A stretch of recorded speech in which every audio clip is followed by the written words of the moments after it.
দেখুন, পরিবর্তনের ইঙ্গিত আমরা পাচ্ছি।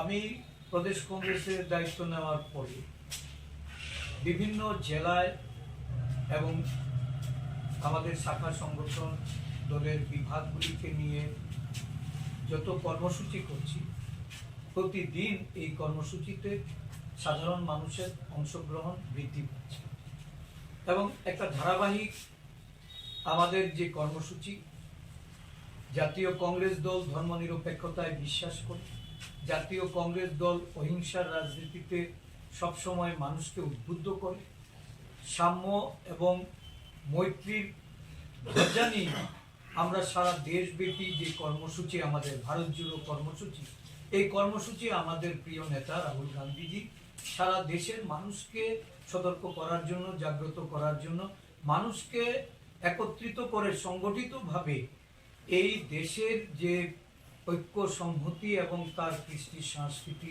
এটাকে বজায় রাখার জন্য উনি আহ্বান দিচ্ছেন। এবং এই কর্মসূচির মাধ্যমে এটা প্রমাণিত যে এখন মানুষ কংগ্রেসকে বিকল্প হিসাবে গ্রহণ করছে। শাসন ক্ষমতায় থেকে বিজেপি ভারতবর্ষকে বিভাজনের মধ্যে ঠেলে দিয়েছে, ভারতবর্ষের মধ্যে বেকারি বৃদ্ধি করেছে, দ্রব্যমূল্য আজকে আকাশ ছোঁয়া, নিত্য প্রয়োজনীয় জিনিস ক্রয় ক্ষমতার ঊর্ধ্বে উঠে গেছে, একটা বিরাট অংশের মানুষ অর্থনৈতিকভাবে দিন দিন পিছিয়ে পড়ছে, এই দেশের সম্পদ বিক্রি করে দিচ্ছে। এই দেশটাকে যারা মনে করে যে একটা হিন্দু রাষ্ট্রে পরিণত করে, এই দেশটাকে শুধু একটা ধর্মান্ধতার মধ্যে ঠেলে দিয়ে এই দেশকে শাসন করবে, মানুষ কিন্তু এর বিরুদ্ধে প্রতিবাদী হচ্ছে, গর্জে উঠছে এবং রাজ্যে রাজ্যে তাদের যে পতন, এই পতন আগামী 3 তারিখেও এটা আরেকটা প্রকৃষ্ট উদাহরণ এই রাজ্যের মানুষ পেতে থাকছে। তা আমরা আশা করি যে পলিটিক্যাল ক্রাইসিস এটা শুরু হয়ে গেছে এবং 3 তারিখের পরে এটা আরো ত্বরান্বিত হবে। মানুষের মনে আশা জুগিয়ে, মানুষকে গণতান্ত্রিক ধ্যান ধারণা দিয়ে তাদেরকে আরো শক্তিশালী করার যে কাজ ভারতীয় জাতীয় কংগ্রেস সারা দেশব্যাপী করে যাচ্ছে, আমাদের রাজ্যেও গণতান্ত্রিক আন্দোলন আরো বেগবান হবে। ডিসেম্বর 5 রাজ্যে নির্বাচন এর ফলাফল বেরিয়ে, এই ফলাফলের মধ্যে এটা প্রকাশ পাবে।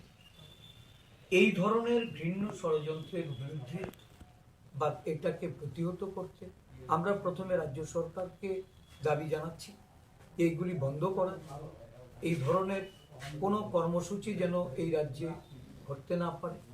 কারণ আমরা দেখেছি উত্তর পূর্বাঞ্চলের বিভিন্ন রাজ্যে এই ধরনের জাতিগত দাঙ্গা বাঁধিয়ে কিভাবে সেই রাজ্যের শান্তি সম্প্রীতি নষ্ট করা হয়েছে, অর্থনৈতিকভাবে মানুষকে দুর্বল করা হয়েছে, মানুষের মধ্যে যে সৌভ্রাতৃত্ব, এই সৌভ্রাতৃত্বের মধ্যে চির ধরানো হয়েছে।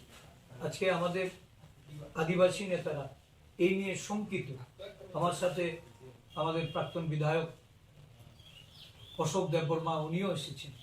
আমাদের আদিবাসী কংগ্রেস নেতা শ্যামসং দেববর্মা, উনিও আজকে এই আসারামবাড়ির যে কর্মসূচি, এই কর্মসূচিতে উনি আমাদের আদিবাসী নেতৃত্বকে সজাগ থাকতে সতর্ক করেছেন।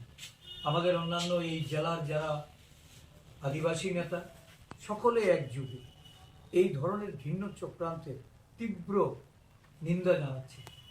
আমরা অবিলম্বে এই কর্মসূচিটাকে বাতিল করার জন্য রাজ্য প্রশাসনের কাছে দাবি জানাচ্ছি।